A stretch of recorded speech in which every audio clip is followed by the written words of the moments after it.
Hello everyone, আশা করি সবাই ভালো আছেন। আমিও ভালো আছি। তো আবার আসলাম আপনাদের মাঝে আরেকটি ভিডিও নিয়ে। তো এই ভিডিওতে আমি কথা বলবো হইলো নাগামরিচ সম্বন্ধে।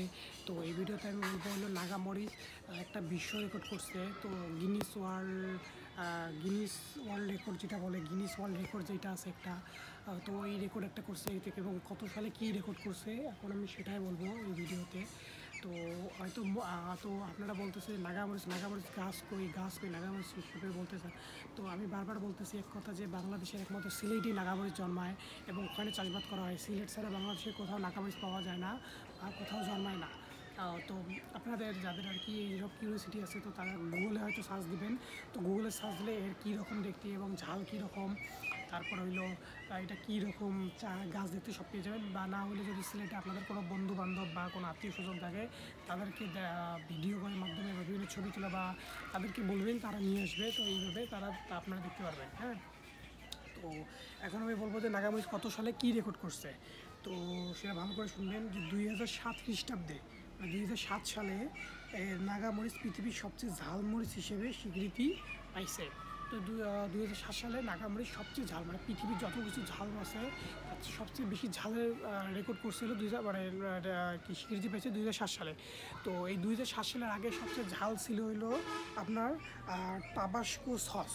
তো টাবাস্কো সস ছিল পৃথিবীর সবচেয়ে ঝাল জাতীয় জিনিস, যেটা হলো 2007-এর আগে পৃথিবীর সবচেয়ে, এবং তার 2007-এর পর এই জায়গাটাকে দখল করে নাগামরিচ বা বোম্বাই মরিচ এর জায়গা দখল করে নেয় 2007-এ, এবং এখনও এটি চলমান। এখনও এই নাগামরিচের উপরে কোনো ঝাল এর উপরে আর যায় নাই।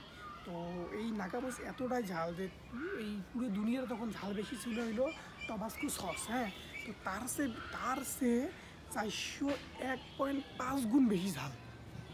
ভাবছেন, 401.5 গুণ বেশি ঝাল ওই টাবাস্কো সসের চেয়ে। টাবাস্কো সস তখনই গিনেস ওয়ার্ল্ড বুক রেকর্ড করছে যে সেইটা হলো পৃথিবীর সবচেয়ে বেশি ঝালকৃত সস। তো তাকে ছাড়িয়ে 401 গুণ বেশি ঝাল হইলো আপনার এই নাগামরিচ। তাহলে ভাবেন যে এই মরিচটা কীরকম ঝাল, এবং এইটি কেন খালি মুখে খাওয়া যায় না। আমি বারবার বলতেছি এটা খালি মুখে খাওয়া যায় না। কেন খাওয়া যায় না? এই এতটা ঝাল করে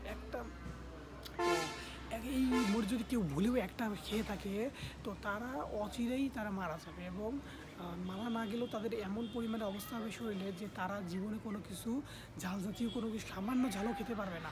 তো তাদের তরকারিও খেতে হবে এই মরিচ ছাড়া, যে কোনো কম মরিচ ছাড়া, এবং কোনো ঝাল জাতীয় জিনিসই তারা খেতে পারবে না। তো এতটা ঝাল আর কি এই মরিচের। তো যারা আর কি বিশেষ করে সিলেটের আশেপাশে বা সিলেটে যারা আর কি আসেন বা দেখতেছেন, তারাই তো একমাত্র জানেন যে এটা কীরকম ঝাল। তো যারা আছেন তারা অবশ্যই কমেন্ট করে জানাবেন এটা আপনাদের বাসায় আছে কি না।